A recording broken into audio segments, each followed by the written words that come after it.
मेरी शादी जिस घर में हुई थी, उस घर के बारे में मैंने पहले से कई तरह की बातें सुन रखी थी। लोग कहते थे कि मेरी होने वाली सास बहुत सख्त स्वभाव की है और उनके घर में हर काम नियम और समय से होता है। शादी के बाद जब मैं उस घर की बड़ी बहू बनकर पहुंची, तो मन में डर भी था और उम्मीद भी। मेरे पति का नाम रौनक था। पहली नज़र में वे शांत और समझदार इंसान लगे, लेकिन उम्र में मुझसे काफ़ी बड़े थे।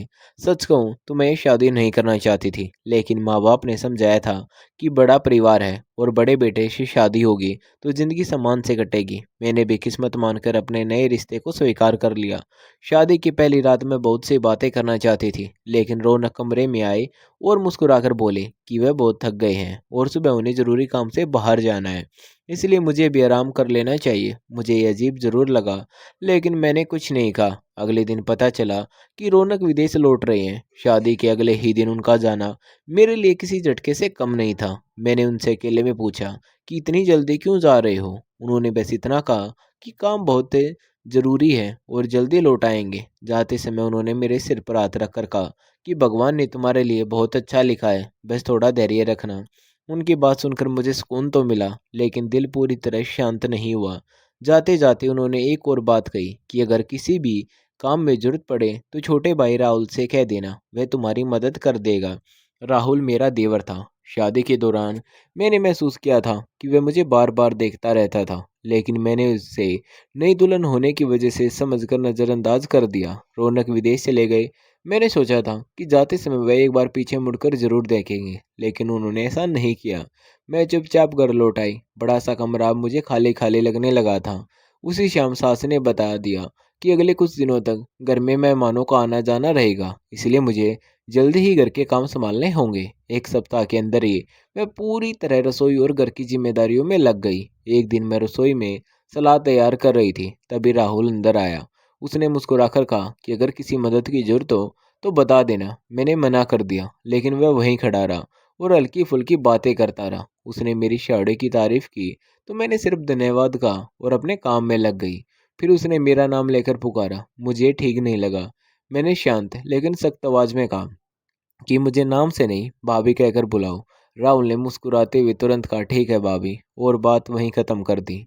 उसके बाद भी वह घर के छोटे मोटे कामों में मेरी मदद करता रहता। अगर बाजार जाता तो पूछ लेता कि कुछ मंगवाना है या नहीं। कभी मुझे मायके जाना होता तो गाड़ी निकाल देता और रास्ते भर घर परिवार की सामान्य बातें करता, ताकि मेरा मन लगा रहे। उसकी आदत थी, वह हर बार बात को हंसी में बदल देता था। कई बार उसकी बातें मुझे बचकाने लगती, लेकिन उनमें कोई ऐसी बात नहीं होती जिससे मुझे असहज महसूस हो। धीरे धीरे मुझे समझ आने लगा कि राहुल का स्वभाव ही ऐसा है कि वह हर किसी का माहौल हल्का रखने की कोशिश करता है। दूसरी तरफ रौनक का व्यवहार बिल्कुल अलग था।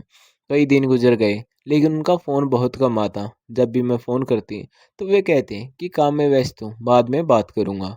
मैं समझने की कोशिश करती, लेकिन मन बार बार उदास हो जाता। एक दिन मैंने सास से पूछा कि रौनक इतनी जल्दी क्यों चले गए। उन्होंने कहा कि कंपनी का जरूरी बुलावा था, इसलिए उन्हें जाना पड़ा। मैं चुप हो गई, लेकिन मन में सवाल बढ़ते जा रहे थे। इसी बीच राहुल ने कई बार महसूस किया कि मैं उदास रहती हूँ। वे कभी चाय बनाकर दे देता तो कभी कहता कि थोड़ी देर आंगन में बैठ जाइए, मन हल्का हो जाएगा। उसकी बातों से मेरा अकेलापन थोड़ा कम जरूर होता था, लेकिन मैं हमेशा अपनी मर्यादा का ध्यान रखती थी। घर में सबसे ज़्यादा डर मुझे सास का लगता था, क्योंकि उन्हें अनुशासन बहुत पसंद था। एक सुबह मेरी आँख आधा घंटा देर से खुली। मैं घबराकर बाहर आई तो सास ने मुझे खूब डांटा। मैं चुपचाप उनकी बातें सुनती रही। आंखों में आंसू आ गए, लेकिन मैंने जवाब नहीं दिया। तभी राहुल बाहर आया। उसने बहुत सम्मान से अपनी माँ से कहा कि अगर भाभी से आज गलती हो गई है तो उन्हें समझा दीजिए, लेकिन इतना नाराज मत होइए। नई जगह है, धीरे धीरे सब सीख जाएंगी। सास को बेटे की बात अच्छी नहीं लगी, लेकिन राहुल ने बहस नहीं की, बस इतना कहा कि घर में प्यार रहेगा तो हर काम अच्छे से होगा।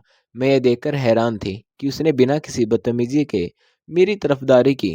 उस दिन के बाद सास का गुस्सा कुछ और बढ़ गया। उन्हें लगने लगा कि राहुल हर बात में मेरी मदद करता है। हालांकि राहुल का व्यवहार पूरे परिवार के साथ लगभग ऐसा ही था, लेकिन अब सास हर छोटी बात पर हमें ध्यान से देखने लगी थी। उधर रौनक की खामोशी भी मुझे परेशान कर रही थी।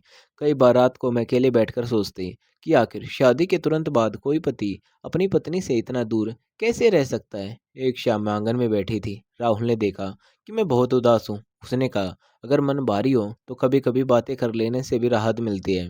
मैंने पहली बार उससे खुलकर कहा कि मुझे समझ नहीं आता रौनक मुझसे इतने दूर क्यों है। राहुल कुछ पल चुप रहा, फिर बोला कि बड़े भैया जिम्मेदार इंसान है, शायद किसी बड़े परेशानी में हो।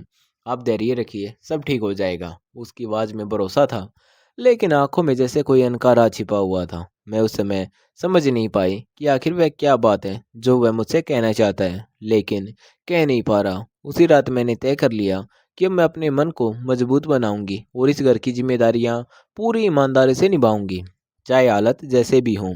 मेरी जिंदगी धीरे धीरे एक अजीब सी दिनचर्या में बदल गई थी। सुबह जल्दी उठना, पूरे घर का काम संभालना और रात तक खुद को काम में लगाए रखना, यही मेरी दुनिया बन गई थी। रौनक की तरफ से अब भी कोई खास खबर नहीं आती थी। कभी कभार उनका छोटा सा फोन आता और वे 2 मिनट में ही ये कहकर बात खत्म कर देते कि काम बहुत ही ज़्यादा है। मैं हर बार खुद को यही समझाती कि शायद सचमुच वे किसी बड़ी जिम्मेदारी में फंसे होंगे, लेकिन दिल मानने को तैयार नहीं होता था। उधर राहुल हमेशा पहले की तरह सामान्य व्यवहार करता। वह कभी मेरी हिम्मत बढ़ा देता तो कभी घर का कोई बाहरी काम खुद कर देता ताकि मुझे ज़्यादा परेशानी न हो। उसने कभी कोई ऐसी बात नहीं की जिससे मुझे असहज महसूस हो, बल्कि हमेशा मेरी इज्जत और मर्यादा का ध्यान रखा। एक दिन दोपहर को मैं आंगन में पौधों को पानी दे रही थी, तभी राहुल ऑफिस से जल्दी लौट आया। उसके हाथ में कुछ सामान था। उसने मुस्कुराकर कहा कि बाजार में अच्छी मिठाई मिली तो सोचा घर के लिए लेता चलूं। मैंने कहा इसकी क्या जरूरत थी। वह बोला कभी कभी बिना वजह भी खुशियां घर ले आनी चाहिए। तभी सास बाहर आ गई। उन्होंने राहुल को देखते ही कहा कि बहू की चिंता छोड़कर अपने काम पर ध्यान दो। राहुल ने बिना बहस किए मुस्कुराकर बात टाल दी, लेकिन मैं समझ गई थी कि सास को उसका मेरी मदद करना बिल्कुल पसंद नहीं। उसी शाम पड़ोस की कुछ औरतें घर आई। बातों बातों में उन्होंने मुझसे पूछा कि रौनक कब तक वापस आएंगे। मैं उनके सवाल का ठीक से जवाब भी नहीं दे पाई। सास ने तुरंत बात संभाल ली और कह दिया काम खत्म होते ही आ जाएगा। उनके चेहरे पर हल्की सी घबराहट मैंने पहली बार महसूस की। उस रात मुझे नींद नहीं आई। मन में बार बार यही सवाल घूम रहा था कि आखिर ऐसी कौन सी बात है जो मुझसे छिपाई जा रही है। अगले दिन मैं स्टोर रूम की सफाई कर रही थी। पुराने सामान के बीच मुझे एक फाइल दिखाई दी। मैं उसे उठाकर देखने ही वाली थी कि तभी सास पीछे से आ गई। उन्होंने तुरंत फाइल मेरे हाथ से लेकर कहा कि ये जरूरी कागजात हैं, इन्हें हाथ लगाने की जरूरत नहीं है। उनके चेहरे पर घबराहट साफ दिखाई दे रही थी। पहली बार मुझे यकीन होने लगा कि इस घर में कोई ऐसा राज है जिसका संबंध रौनक से जरूर है। शाम को राहुल घर आया तो उसने देखा कि मैं चुपचाप बैठी हूँ। उसने पूछा क्या बात है। मैंने सारी बात बता दी कि सास ने मुझे एक पुरानी फाइल देखने भी नहीं दी। राहुल कुछ पल के लिए बिल्कुल खामोश हो गया। ऐसा लगा जैसे वे कुछ कहना चाहता हो लेकिन खुद को रोक रहा हो। फिर उसने सिर्फ इतना कहा कि हर बात का सही समय होता है, जल्दबाजी में किसी नतीजे पर मत पहुंचिए। उसकी यह बात मेरे मन में और भी सवाल छोड़ गई। अगर सब कुछ सामान्य था तो फिर हर कोई मुझसे कुछ छिपा क्यों रहा था। 2 दिन बाद मेरे मायके से फ़ोन आया। माँ ने पूछा कि मैं खुश तो हूँ ना। मैं उन्हें परेशान नहीं करना चाहती थी, इसलिए मुस्कुराकर बोली कि यहाँ सब ठीक है। फ़ोन रखने के बाद मेरी आंखों से आंसू निकल आए। इतने में राहुल बाहर से आया। उसने शायद मेरी आंखों में नमी देख ली, लेकिन उसने कुछ पूछा नहीं। उसने सिर्फ पानी का गिलास मेरी तरफ बढ़ाया और बोला मजबूत लोग मुश्किल समय में भी उम्मीद नहीं छोड़ते। उसके शब्दों ने मुझे थोड़ा हौसला जरूर दिया। उसी रात अचानक रौनक का फ़ोन आया। मुझे लगा शायद आज वे खुलकर बात करेंगे, लेकिन उन्होंने सिर्फ घर का हाल पूछा और फिर जल्दी से फ़ोन रख दिया। बात खत्म होने से पहले मुझे ऐसा लगा जैसे उनके आसपास किसी बच्चे की आवाज़ सुनाई दी हो। मैंने दोबारा पूछना चाहा, लेकिन कॉल कट हो चुकी थी। मैं देर तक उसी बात के बारे में सोचती रही। आखिर ये वहाँ बच्चे की आवाज़ कैसे आई? क्या मैंने सच सुना था या मेरा वहम था? अगले दिन मैंने यह बात राहुल को बताई। मेरी बात सुनते ही उसके चेहरे का रंग बदल गया। उसने नज़रें झुका ली और कुछ पल तक बिल्कुल चुप रहा। फिर मुस्कुराने की कोशिश करते हुए बोला शायद आसपास किसी पड़ोसी के बच्चे की आवाज़ होगी, लेकिन उसकी आंखें बता रही थी कि वह पूरी सच्चाई नहीं कह रहा। मेरे मन में अब एक ही सवाल बार बार घूम रहा था कि आखिर राहुल मुझसे क्या छिपा रहा है। उसने मेरी बात का सीधा जवाब क्यों नहीं दिया? अगर सचमुच सब कुछ सामान्य था तो उसके चेहरे का रंग अचानक क्यों बदल गया? उस रात मैं देर तक सो नहीं पाई। रौनक की बातें और राहुल की खामोशी दोनों मेरे दिमाग में घूम रही थी। अगली सुबह मैं हमेशा की तरह जल्दी उठी और घर के कामों में लग गई। सास का व्यवहार पहले जैसा ही था, लेकिन अब मुझे महसूस होने लगा था कि वह हर समय मुझ पर नज़र रखती है। मैं जहाँ जाती उनकी नज़रें वहीं तक मेरा पीछा करती। मैंने तय कर लिया कि अब बिना किसी जल्दबाजी के मैं सिर्फ सच जानने की कोशिश करूंगी। उसी दिन दोपहर में राहुल ऑफिस से लौटा। वह पहले की तरह सामान्य दिखने की कोशिश कर रहा था, लेकिन उसकी आंखों में चिंता साफ नजर आ रही थी। उसने मुझसे पूछा कि तबीयत अब ठीक है ना। मैंने सिर्फ इतना कहा कि मैं ठीक हूँ, लेकिन मुझे मेरे सवालों का जवाब चाहिए। राहुल कुछ पल चुप रहा, फिर बोला कि कभी कभी कुछ बातें सही समय आने पर ही बताई जाती हैं। मैंने कहा, आखिर ऐसा कौन सा सच है जिसे हर कोई डर रहा है? वह मेरी तरफ देखता रहा, लेकिन कुछ नहीं बोला। इतने में सास ने उसे आवाज़ दे दी और बात अधूरी रह गई। शाम को घर में कुछ रिश्तेदार आए। सब लोग सामान्य बातें कर रहे थे, लेकिन मैंने देखा कि जैसे ही रौनक का नाम आता, सास तुरंत बात बदल देती। ये बात अब मुझे और भी अजीब लगने लगी। रात को मैं छत पर अकेली बैठी थी, तभी मेरा फ़ोन बजा। स्क्रीन पर रौनक का नाम देखकर मुझे खुशी हुई। मैंने जल्दी से फ़ोन उठाया, लेकिन इस बार भी उन्होंने बस घर का हाल पूछा और कहा कि अभी ज़्यादा देर बात नहीं कर सकते। मैंने हिम्मत करके पूछा कि आखिर आप मुझसे खुलकर बात क्यों नहीं करते? कुछ पल खामोशी रही, फिर उन्होंने कहा कि मुझ पर भरोसा रखना, समय आने पर सब समझ में आ जाएगा। इतना कहकर उन्होंने फ़ोन काट दिया। उनकी यह बात मेरे लिए किसी पहले से कम नहीं थी। अगले दिन मैं स्टोर रूम की सफाई कर रही थी। वहाँ एक पुराना बक्सा रखा था। उसे हटाते समय नीचे कुछ कागज़ दिखाई दिए। मैं उन्हें उठाकर देखने लगी, तभी सास वहाँ आ गई। उन्होंने तुरंत वे कागज़ अपने हाथ में ले लिए और बोले कि पुराने कागज़ों में समय खराब मत करो। उनके चेहरे पर घबराहट साफ दिखाई दे रही थी। मैं समझ गई कि वे मुझसे कुछ छिपाना चाहती हैं। उसी शाम राहुल मेरे पास आया और बोला कि अगर कभी आपको किसी बात की चिंता हो तो जल्दबाजी में कोई फैसला मत लीजिएगा। मैंने उससे कहा कि मुझे किसी फैसले की नहीं, बल्कि सच की ज़रूरत है। राहुल ने गहरी सांस ली और बोला कि मैं चाहता हूँ आपको कभी दुख न पहुँचे, लेकिन कुछ बातें मेरे अकेले बताने से और बड़ी परेशानी खड़ी हो सकती है। उसकी बात सुनकर मेरे मन में बेचैनी और बढ़ गई।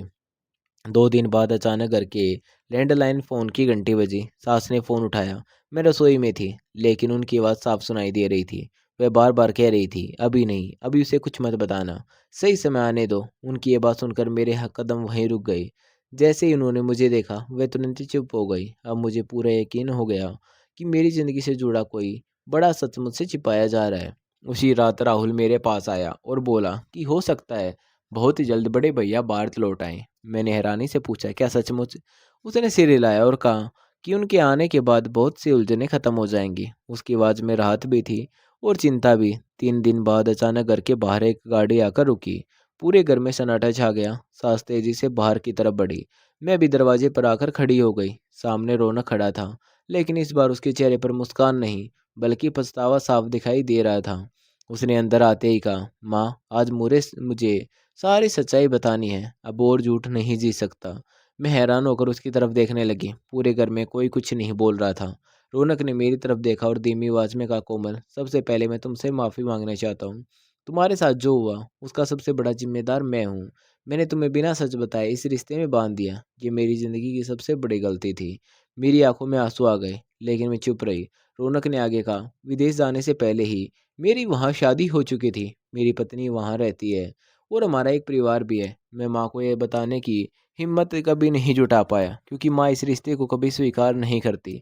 माँ ने सोचा था कि मेरी ये शादी मुझे वापस बदल देगी, लेकिन मैं पहले ही बहुत आगे बढ़ चुका था। मैंने तुम्हारी ज़िंदगी भी मुश्किल बना दी। सास की आंखों में भी आंसू बहने लगे। उन्होंने कांपती आवाज़ में कहा, बेटा, मुझसे भी बहुत बड़ी गलती हुई। मैंने अपनी जिद में एक मासूम लड़की की ज़िंदगी दांव पर लगा दी। रौनक ने जेब से एक फाइल निकाली और मेरे सामने रख दी। उसने कहा, इसमें सारे कानूनी दस्तावेज हैं। मैं तुम्हें इस रिश्ते से पूरी तरह आज़ाद करता हूँ। तुम्हारे साथ अब कोई अन्याय नहीं होगा। तुम अपनी ज़िंदगी का फैसला खुद करोगे। तुम्हारे हर फैसले का मैं सम्मान करूँगा। इतना कहकर उसने सिर झुका लिया। पूरे घर में गहरी खामोशी छा गई। तभी राहुल आगे आया। उसने मेरी तरफ देखा और बोला, भाभी, मैंने भी सच जानते हुए चुप रहकर गलती की। मुझे लगा था कि भैया खुद लौटकर सब ठीक कर देंगे, लेकिन ऐसा नहीं हुआ। इसके लिए मैं भी आपसे माफ़ी मांगता हूँ। मैं सिर्फ इतना चाहता हूँ कि अब आपकी ज़िंदगी में कोई झूठ है और कोई मजबूरी न रहे। आप जो भी फैसला ले, वह सिर्फ आपकी खुशी के लिए हो। मैं हमेशा आपके सम्मान के साथ खड़ा रहूँगा। मैंने राहुल की तरफ देखा, फिर रौनक की तरफ। मेरी आंखों से आंसू बह रहे थे, लेकिन इस बार उन आंसुओं में शिकायत कम और एक नए फैसले की शुरुआत ज़्यादा थी। उस दिन मुझे एहसास हुआ कि कभी कभी सबसे बड़ा साहस सच स्वीकार करने में होता है, और सबसे बड़ी आज़ादी अपने जीवन का फैसला खुद लेने में। कहानी यही एक नई मोड़ पर ठहर गई, जहाँ आगे का रास्ता अब मेरी अपनी पसंद से तय होना था। दोस्तों, आपको हमारी कहानी कैसी लगी? कमेंट करके ज़रूर बताएं, और आप चैनल पर नए हैं तो चैनल को सब्सक्राइब करना न भूलें। धन्यवाद।